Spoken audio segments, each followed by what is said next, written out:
Okay. So last time we were doing reductions and explained what it meant for a problem y to reduce in polynomial time to a problem x. Okay, and so I'm not going to review the definition, but where I ended last time was with another example. I was going to show that the problem 3-sat reduces in polynomial time to independent set. So last time we looked at the independent set problem, and we also defined what 3-sat is. Let me just give you an example of 3-sat.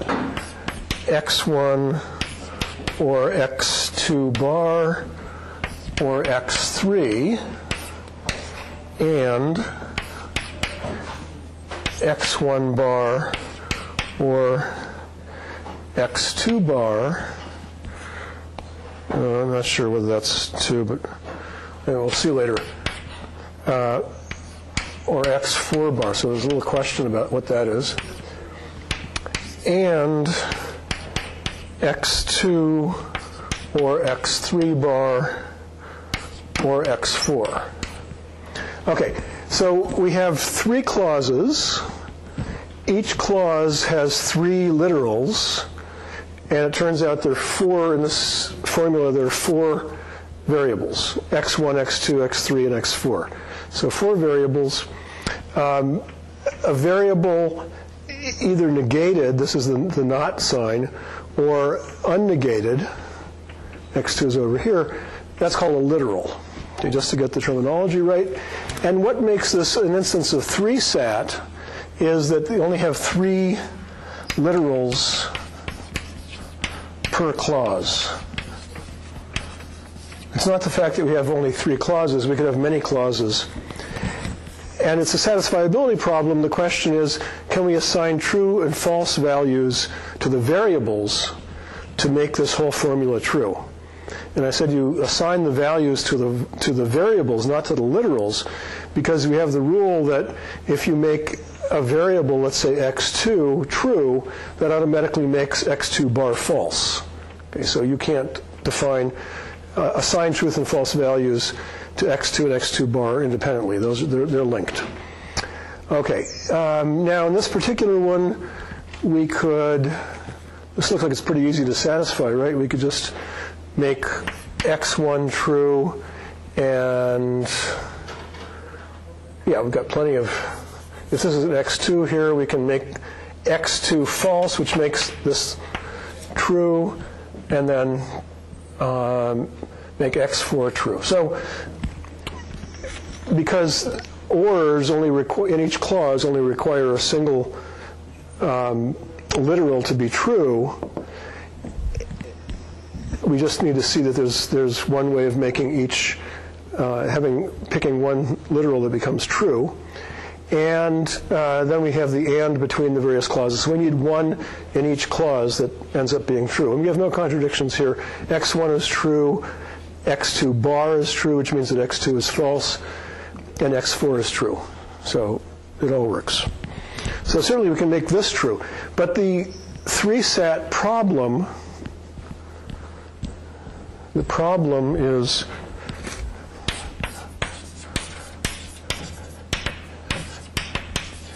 given a 3-sat formula,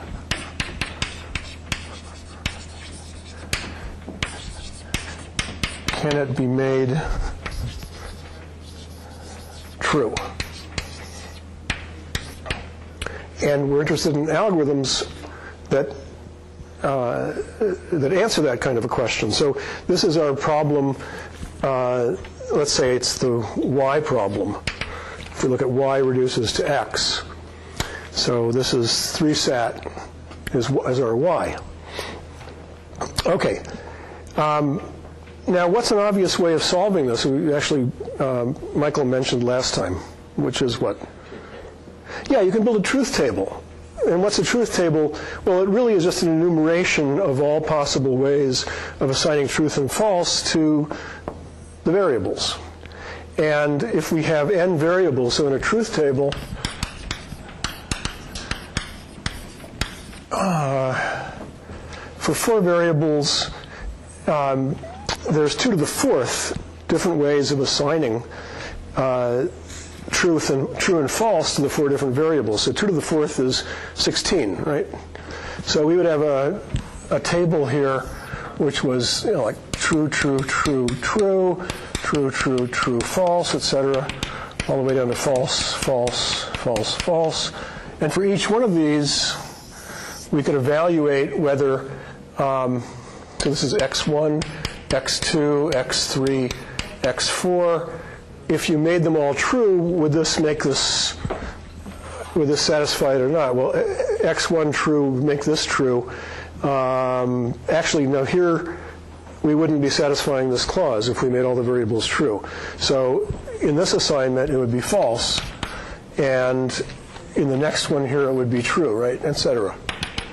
And the fact that you have one way to make it true means that there's a way of satisfying this formula. Okay, that's an algorithm. It's certainly constructive. You could program it, and so on. But if we let the if n, let's say, is the number of variables, then this has 2 to the n rows. Okay. And is that polynomial? Well, it's not a polynomial in n. Okay. So that's an exponential function in n, where n is the number of variables. But we always ask whether the algorithm is polynomial as a function of the input size. So the input size here is based on the number of clauses and the number of literals, which is 3 per clause. So the whole input size here is roughly 3 times the number of clauses, as opposed to just the number of variables, which is n. So the number of variables is going to be, what's its relationship to the whole size of the input?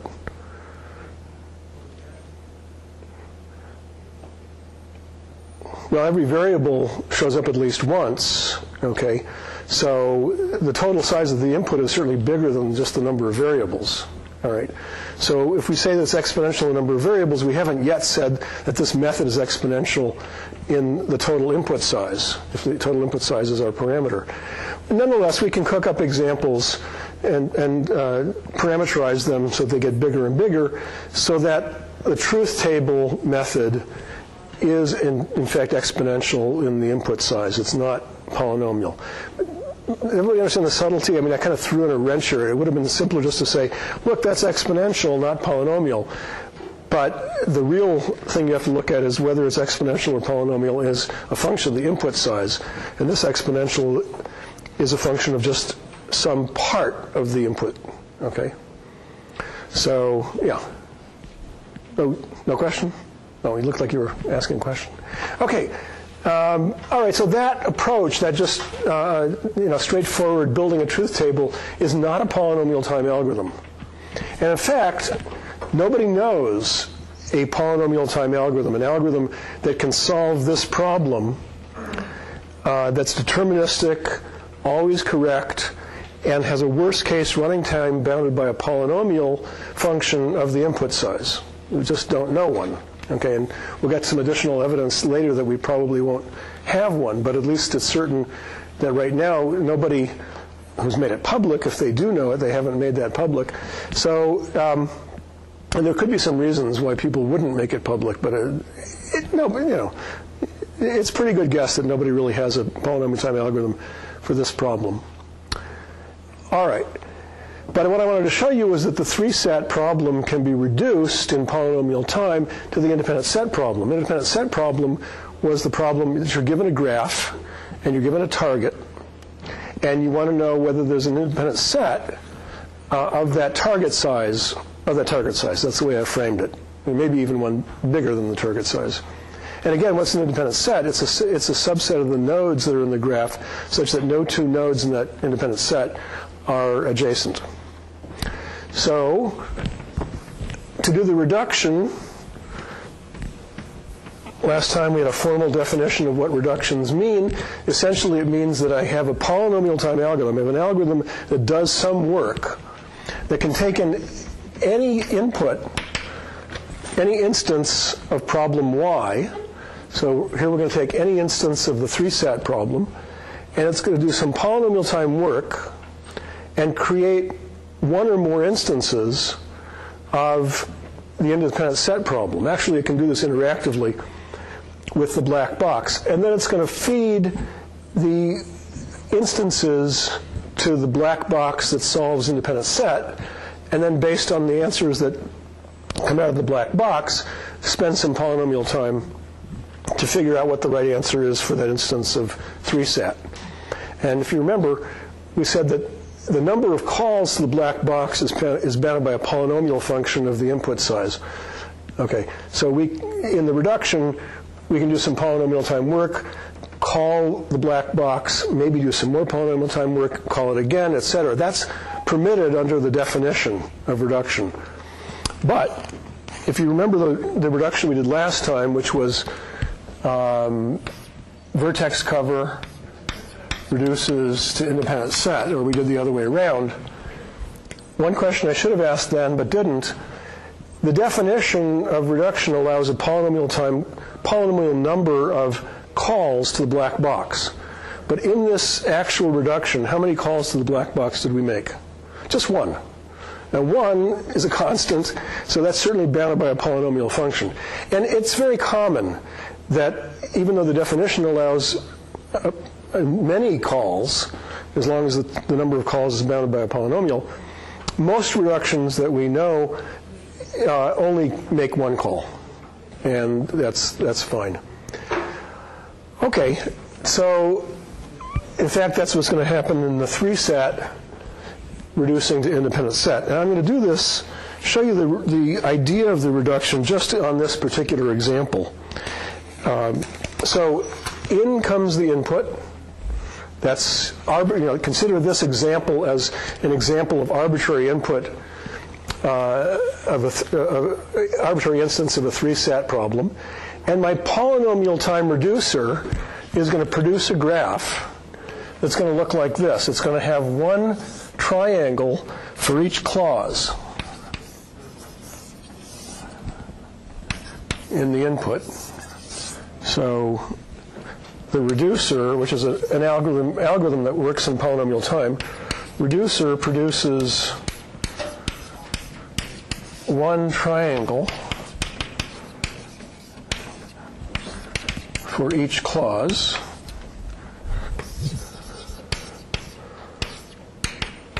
In, let's say, F is how I'm referring to the formula. And it labels the vertices with the literals that are in that clause. So this is x1, x2 bar, x3. So this is the triangle for the first clause. And the triangle for the second clause is x1 bar, x2 bar, x4 bar. So now, I guess there was a question here because my handwriting wasn't good enough. This is x2 bar because I have it on this triangle. And then for the third clause, we have x4, x2, x3 bar. And it doesn't matter where you put the literals, but it has to be consistent with the edges that are coming next. So one triangle for each clause. The nodes are labeled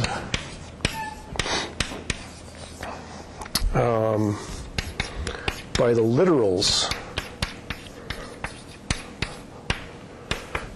in the clauses. Okay? And then what we're going to have is an edge between any two nodes that are labeled with complementary literals. So x1 and x1 bar, there's an edge there, and x2 and x2 bar there, and this is going to get a little messy. there, okay? And x3 and x3 bar, I guess I can go through here. x3 and x3 bar, and x4 and x4 bar. Did I miss any? So there's an edge between any pair of nodes that are labeled with complementary literals. That is, literals with the opposite sign. One is a knot and one is not a knot. There's an x3 bar from the first and the last triangle. Oh, okay, yeah. So x3 here and another x3. Wait a minute. I hit this one and this one? Yeah, I had that one already, yeah. Okay.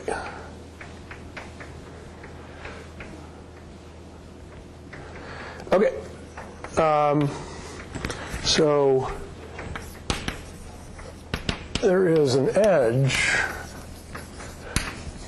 between any pair or any pair of nodes labeled by complementary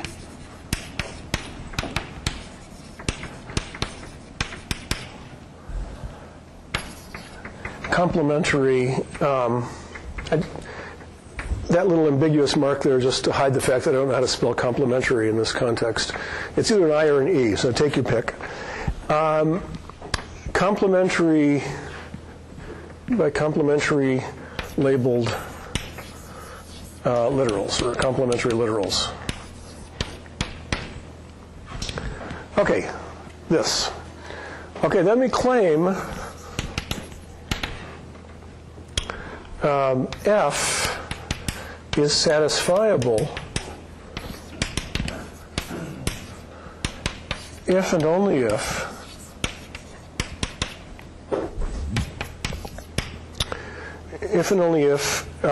let's give this graph a name.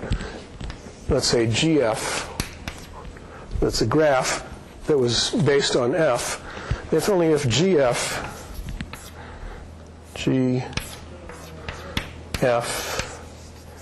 has an independent set of size equal to the number of clauses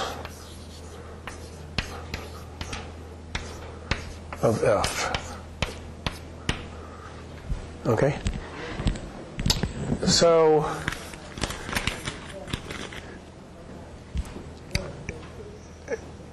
is that obvious to everybody why that's right?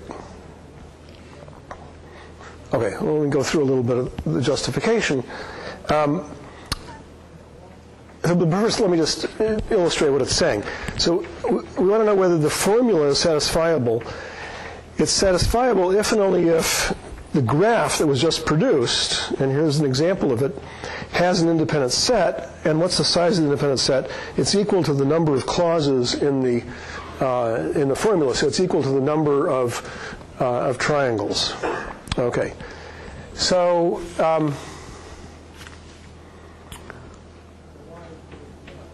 yeah, certainly, okay, just one observation before we get into the actual proof. In an independent set, you can only take at most one node from any one of the triangles, right? Remember, the definition of an independent set is that it's a subset of nodes such that no two of those nodes are adjacent. So in the triangle, you can certainly only take one of those nodes. So if we have an independent set that's equal in size to the number of clauses, that means that we have exactly one node from each triangle that's selected for the independent set. Okay? And we also know that you cannot have two nodes selected that are labeled by complementary literals because they're connected by an edge. Okay? So if I do find a subset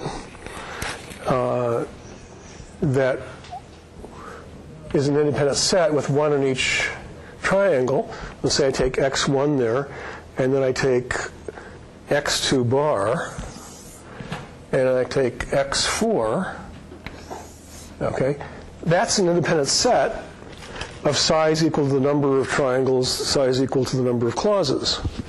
Okay? And the interpretation is that these are the literals that should be made true.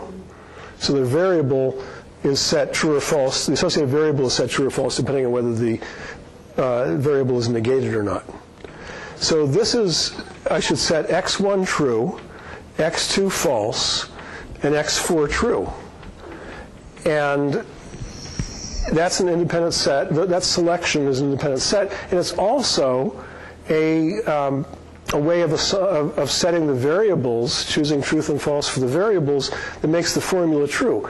Why? Because inside of a clause, the literals are connected by ors, so you only have to have one of them true.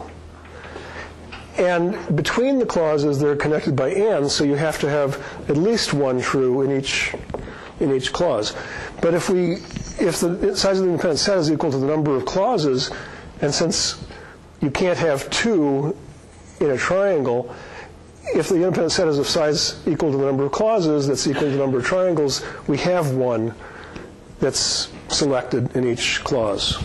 So I just showed you, sort of hand-waving by example, that if we have an independent set of size equal to the number of clauses, then we actually have a way of making the formula true. And just the interpretation is, again, that if the literal that's chosen is uncomplemented, then you make that variable true. If the literal that's chosen is complemented, then you make the associated variable false. Okay? Everybody see that? It's kind of a neat thing. Now, in the opposite direction, if you have a way of making the formula true, then we want to show that there's an independent set that is of size equal to the number of clauses. So what do? A way of making the formula true. Let's pick a different one than we had. x3 true, x1 false, therefore x1 bar true, and this one will be false, but I didn't say anything about x2 yet, so I can make that true, right? So I could have, well, we have an assignment which makes this true. Assignment means that you have, I know what's true and what's false for every literal. So this is false. x2 bar is false. Okay, x2 bar is false because x2 is true. x4 bar is, we can make that true. x3 bar then becomes false, and x4 is false. Okay, so we have an assignment of true and false values to the variables, which satisfies this formula. Now, how do we use that to get an independent set of size equal to the number of clauses?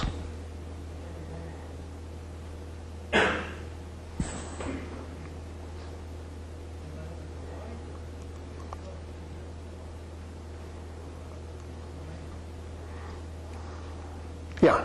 Can you pick one true valid, one literal that's true for each clause and then split in the corresponding circles corresponding vertex? Right. You just pick one in each clause that's true, and use that to pick a node in each one of these triangles. You're not going to run into trouble no matter what you pick. Here's the only clause that actually had a choice, but we know that in this entire assignment, we never have a variable and its complement both set to true, okay, because that's not an assignment, that's not a permitted assignment of values. Well, you're assigning values to the variables, and that automatically means that whenever an uncomplimented version of the variable is true, the complemented is false. So if you pick one per clause that's true, where the literal is true, and circle the corresponding node, that will be an independent set, and since you've picked one per clause, it's going to be an independent set of exactly the size we want. So the two directions were really the same. I was only kind of tripping you up a little bit by the fact that in a clause, you might have more than one that's true, one literal that's true, but it doesn't matter. You can just pick one, and everything works out. Okay, or you could have thought of it this way. For everything that was true, circle the corresponding node, and then if you had too many in a clause, let's say we had x4 bar and x1 bar circled or squared. Now you have too many, just erase one. You still have one per clause. And you don't, because this worked out here, you're never going to have complementary variables that are both selected.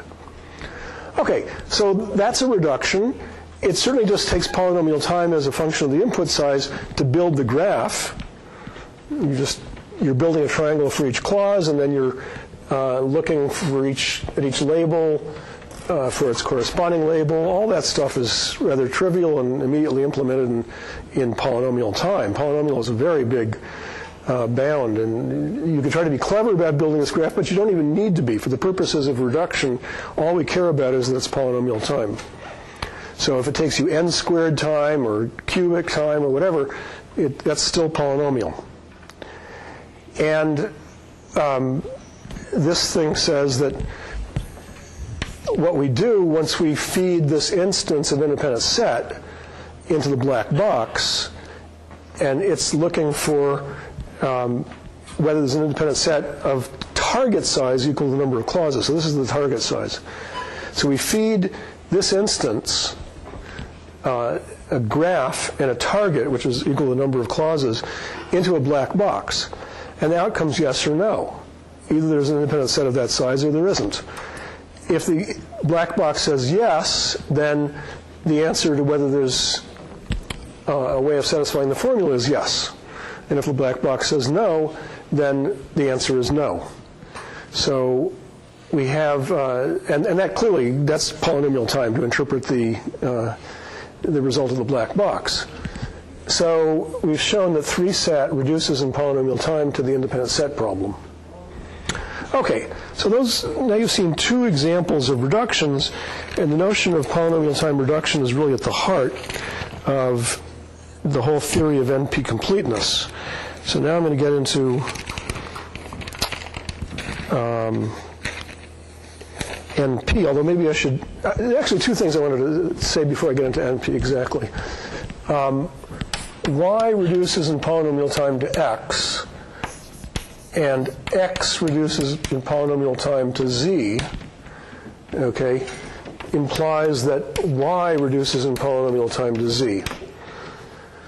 So polynomial time reductions are transitive, okay? This is some polynomial. It produces input of problem y is transformed in polynomial time. Let's say it's function f. So this is the size of the input y. This is how much time the reduction takes. And therefore, the size of the instance that's created, x, is bounded by that. And then the input size x reduces to z, and maybe that's by a polynomial g. It's a polynomial function g as a function of the input size x. Okay? Therefore, y reduces in polynomial time to z. Well, what's a polynomial that we know is big enough to say that y reduces in polynomial time to z? Anybody? Okay. G of f of y. Yeah, so g of f of y. Okay? So f is the polynomial that operates on y, and therefore the input size that's created is no bigger than that. And then x, this reduction, its time bound is bounded by a polynomial g, and the input size that actually is given to that, well, here it's denoted as the size of x, but the size of x is at most f of y, and so therefore the whole time for this reduction is g of f of y. So this is a polynomial of a polynomial. But a polynomial of a polynomial is still a polynomial. Okay, you're talking about the size of y. Maybe this f was a square, and maybe the g is a cube, and therefore the whole thing is bounded by a 6. These exponents multiply, but they still just remain some constant exponent of the input size y. Okay, so reductions, polynomial time reductions are transitive. That's one thing I wanted to point out. And the other thing I wanted to point out, I've forgotten. There was some point I wanted to make, but I'm sure it'll come to me someday. Okay, so the next thing, oh yeah, I know what it was, because I said the next thing was NP-Completeness, or NP, sorry. But before we actually get to NP, I should tell you what P is. This is a definition. P is equal to the set of all decision problems. A decision problem is one that has a yes or no answer, which can be solved. And by solved, I mean by a deterministic algorithm that's always correct, can be solved by an algorithm whose worst case running time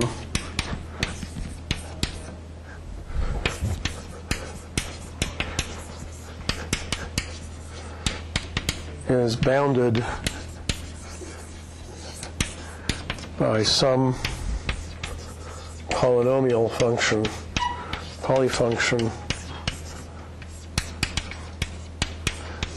of the input size.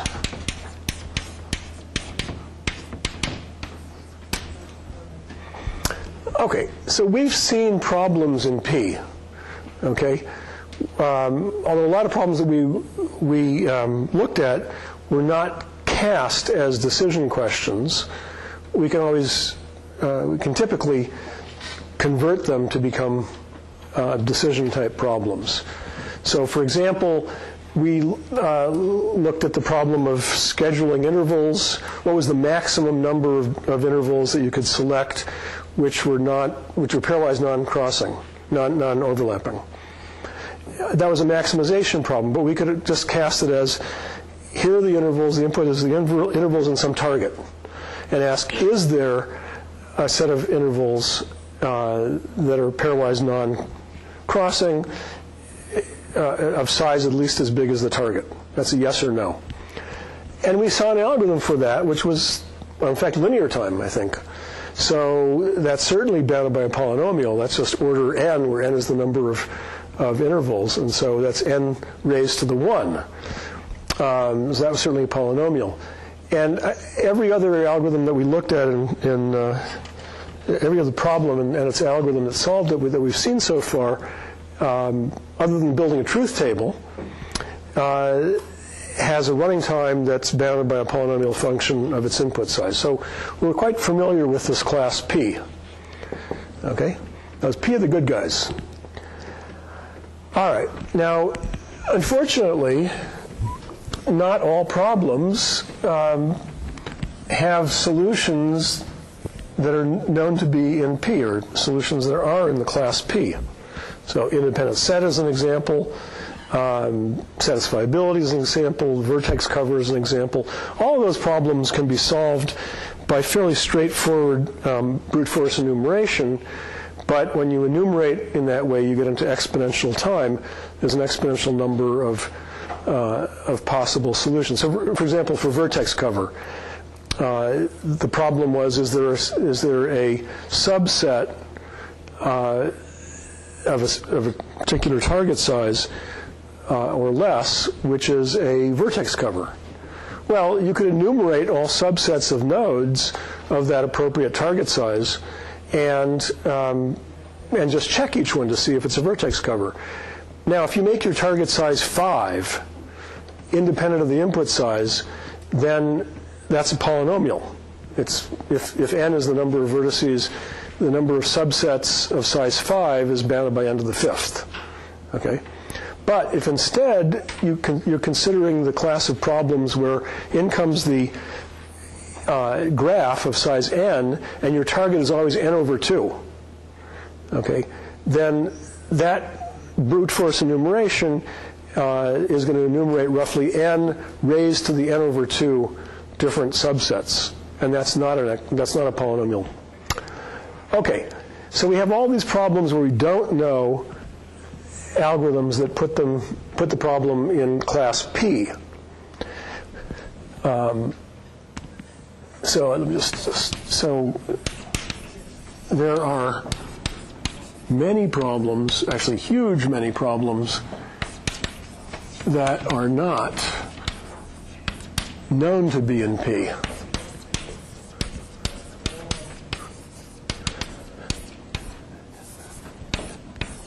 Okay, now the grammar here is very important. There are many problems that are not known to be in P. That's different than saying that there are many problems that are known not to be in P. Okay, where you put the not, whether it's here or here, makes a very big difference. Okay?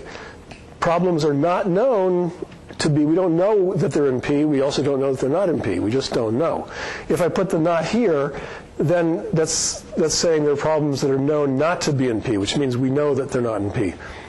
And there are problems like that too, by the way, but the ones of interest to us are these ones that are not known to be in P.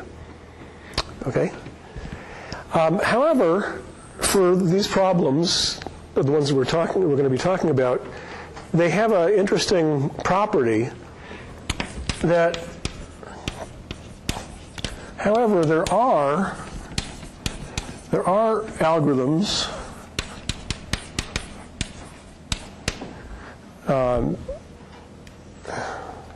okay, deterministic, correct, well, correct in a sense that I'm going to, they're correct for what they're designed to do, but I'm going to be more careful about that in a minute. And whose worst case is bounded by a polynomial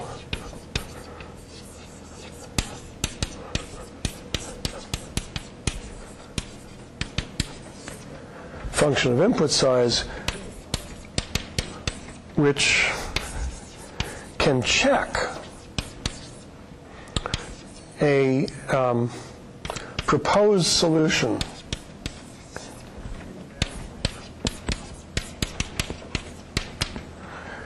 Okay, now I'm going to put all this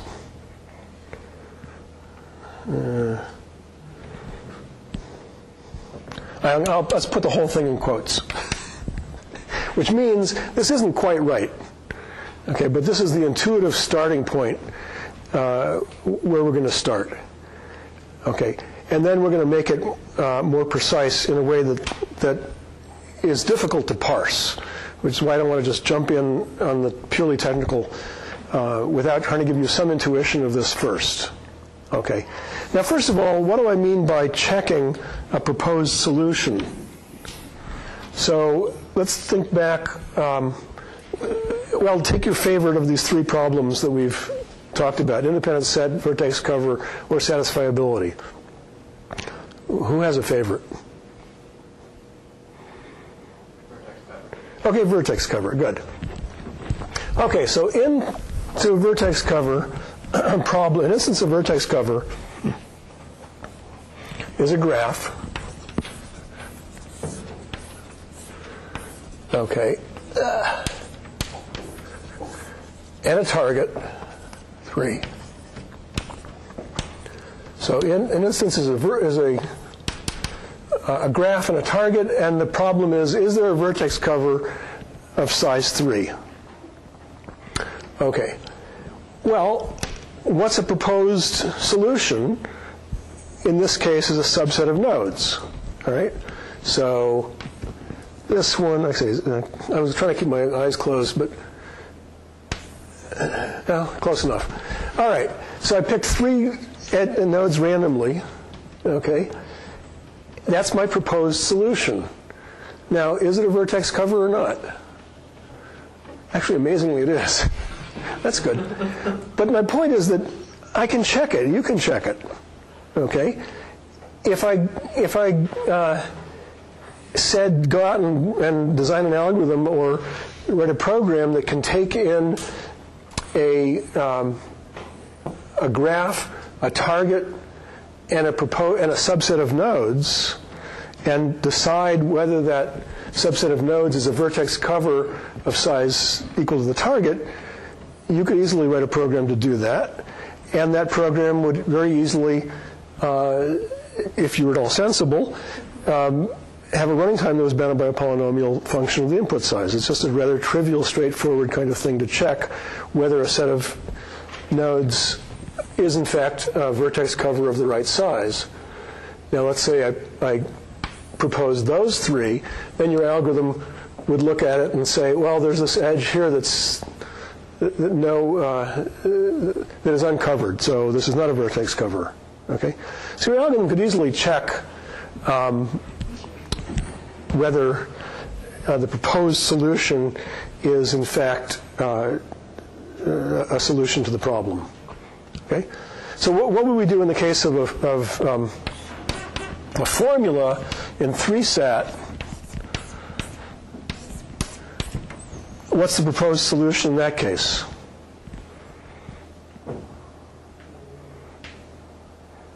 So you're given a formula, and we want to know, is this formula satisfiable? What would be a proposed solution? Rupen. There should be at least a vertex, which is a vertex cover in each AND case, like in every braces. Suppose if we say like these 3 vertex nodes that we circle, and right. Each of them to make the whole. Well, okay, you're talking about vertices and circling, but this is just a problem that has variables. Yes, okay. Yeah.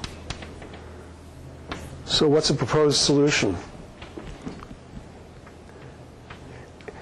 Well, to satisfy this, you require one literal per clause to be true, at least one literal per clause to be true. So proposed solution. Oh, somebody else had a hand up back there. Yeah. Just an assignment of variables. Yeah, just the assignment of variables. You say exactly which variable you want to be true, which variable you want to be false, and then the program would take that information and check the formula to decide if the formula had been made true or false. And certainly, again, the program, the algorithm that does that checking is fast in polynomial time. That's a rather straightforward, kind of checking. So checking is easy in general, but finding the solution is hard. I mean, we all know that sort of in general life. This is when somebody shows you the answer. Oh yeah, of course that's it. Whereas finding it can be very difficult. Okay, that's the Christopher Columbus story where Christopher Columbus was challenged by somebody to stand an egg on end, and all kinds of wise men had tried it, and eggs keep falling, and so Christopher Columbus took the egg and went, and it's kind of cheating because it broke the end of it, but it stood up straight, and then they said, well, that's obvious, and yeah, it's always obvious once you not always, but often obvious once you see the answer, but finding it can be difficult. Okay, so the class NP is roughly, and again this is in quotes because this is not the purely technical correct definition, but roughly speaking, NP is equal to the set of all problems, all decision problems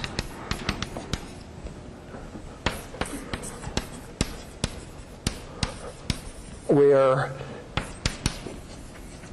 there is an algorithm, a deterministic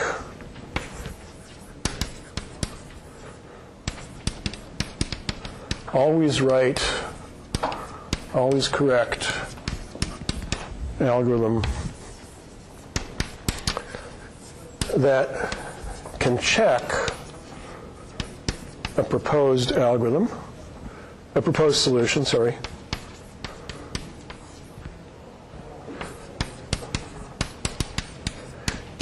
In time bounded by a polynomial function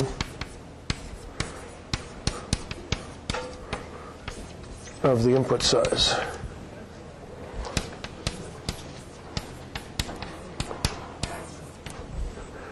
Okay. So basically, NP, that's a set of those problems that have a fast algorithm to check proposed solutions. And that's certainly true for independent set, vertex cover, satisfiability, pretty much any problem you can think of a way of checking it. Not all problems, but pretty much every problem you can think of a fast algorithm that can check proposed solutions. Okay? Now this isn't always true. Suppose the problem is primality. Primality is you're given a number and you want to know, is that number prime or not? Okay? So what is a proposed solution? The word yes or no. Okay? So you're given this gigantic number, and the decision question is it prime or not? And we don't have a nice algorithm for that, say. Do we have a nice checker for that? If the proposed solution is the word yes, does that really help you? You're back to the same problem. So I can't say every problem is an NP, although actually primality is an NP, but we won't get to that. When we properly define NP, it'll be more plausible. But right now, NP is roughly this. Okay, most problems are clearly going to be an NP because they satisfy this, and some problems are not obviously an NP, but we'll see that when we give a more precise definition, it'll be more plausible that they are an NP. So you can think of this. You can think of this definition of P and this definition of NP, and that will be proper and correct for, certainly every problem that we look at in this class, and 99 point how many nines of all the problems that are either in P and NP. These two definitions are perfectly fine, but they're not actually perfectly correct. Okay, and so next time, I thought I would do it this time, but I didn't get that far. Next time I will do the correct definition of NP, which is weird and technical. So I didn't want to start that way because then you wouldn't have any intuition. But if you get this part today, then you've gotten the intuitive part of it.